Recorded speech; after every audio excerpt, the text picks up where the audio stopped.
Officer Swathi அவங்க இன்வெஸ்டிகேஷனை start பண்ணிட்டாங்க. First இந்த மாதிரி வேற யாராவது குழந்தைங்க காணாம போயிருக்காங்களான்னு சொல்லி சர்ச் பண்ணினாங்க. அப்படி சர்ச் பண்ணும்போது வேற எந்த கேஸுமே எங்கேயுமே ரிப்போர்ட் ஆகல. அந்த ஐடியா ஃப்ளாப் ஆயிடுச்சு. இப்போ நெக்ஸ்ட் என்ன பண்ணலாம்னு சொல்லி இந்த மாதிரியான ஒரு விஷயத்துக்கு என்ன மோட்டோவா இருக்கும் அப்படின்னு இன்வெஸ்டிகேட் பண்ண ஆரம்பிச்சாங்க. அப்போ அந்த மோட்டோக்காக அவங்களுக்கு எந்த ஒரு லீடுமே கிடைக்கல. சரி ஓகே, நம்ம போய் அந்த கிட்டோட வீட்டில் ஃபர்ஸ்ட் செக் பண்ணுவோம் அப்படின்னு சொல்லிட்டு நம்ம தருவியோட வீட்டுக்கு அந்த ஆஃபீஸர் போறாங்க. போய் தருவியோட ரூம் ஃபுல்லா தரோவா செக் பண்ணிட்டு இருக்காங்க. எதுவுமே அவங்க கிடைக்கல.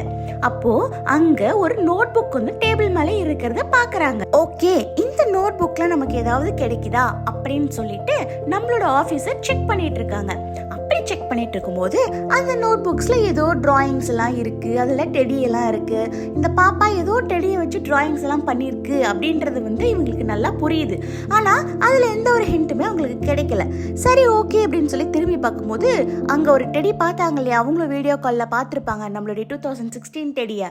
ஸோ அதே டெடி மாதிரி ஒரு பொம்மை வந்து நம்மளோட தருவியோட பெட்டு மேலே இருக்கு.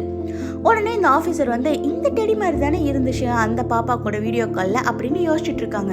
அப்படின்னு யோசிச்சுட்டு இப்படி திரும்பி பார்க்கும்போது நம்ம டெடியோட கண்ணுல இருந்து கண்ணீர் வருது. இவங்களுக்கு ஒரு ஷாக் ஆயிடுச்சு. என்னவா இருக்கும், டெடி கண்ணிலேருந்து கண்ணீர் வர மாதிரி இருக்கே அப்படின்னு தொடச்சுட்டு சரி ஓகே அப்படின்னு சொல்லிட்டு திரும்பவும் அவங்க இன்வெஸ்டிகேஷனுக்காக அப்படி யோசிச்சுட்டு பார்த்துட்டு திரும்ப இப்படி பார்க்கும்போது திரும்பவும் நம்மளோட டெடி கண்ணிலேருந்து கண்ணீர் இருக்கு. இப்போதானே நம்ம இதை தொடச்சோம், திரும்ப இந்த தண்ணி எங்கேருந்து வருது அப்படின்னு அவங்களுக்கு ஒன்றுமே புரியல. அப்படியே யோசிச்சு பார்த்துட்டு நம்ம திரும்ப எல்லாத்தையும் ரீசெக் பண்ணுவோம் அப்படின்னு சொல்லிட்டு இப்போ திரும்பி அந்த நோட் புக் எடுக்கிறாங்க.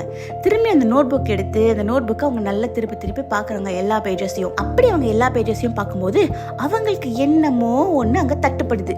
உடனே அவங்க என்ன பண்ணுறாங்க, இந்த மாதிரி நம்மளும் ஒரு டிராயிங் வரையலாம் அப்படின்னு சொல்லிட்டு அதே புக் எடுத்து ஒரு டிராயிங் ஒன்று வரைகிறாங்க. அந்த புக்கில் டிராயிங் பண்ணிட்டு திரும்ப மூடி வச்சுட்டு அவங்க திரும்ப எல்லாத்தையும் அப்படியே யோசிச்சு பார்த்துட்டு திரும்பவும் அந்த புக்கை ஓப்பன் பண்ணி பார்க்குறாங்க. பார்க்கும்போது அங்கே அவங்களுக்கு ஒரு பெரிய ஷாக்கு. என்னன்னா அவங்க வரைஞ்ச டிராயிங் பக்கத்திலேயே இன்னொரு டிராயிங் வரைஞ்சிருந்தது. அவங்க அதை எக்ஸ்பெக்டே பண்ணலை. அவங்க திரும்ப நிறைய டிராயிங்ஸ் வரைகிறாங்க, அதோட ரிசல்ட்ஸ் திரும்ப ஆன்சர்ஸ் வாங்குறாங்க. எல்லாத்தையும் அவங்க போர்டில் எடுத்து மாட்டி அவங்க என்ன மேட்டர்ன்றதை கண்டுபிடிச்சிட்டாங்க. குட்டீஸ், நெக்ஸ்ட் பார்ட் கம்மிங் சூன்.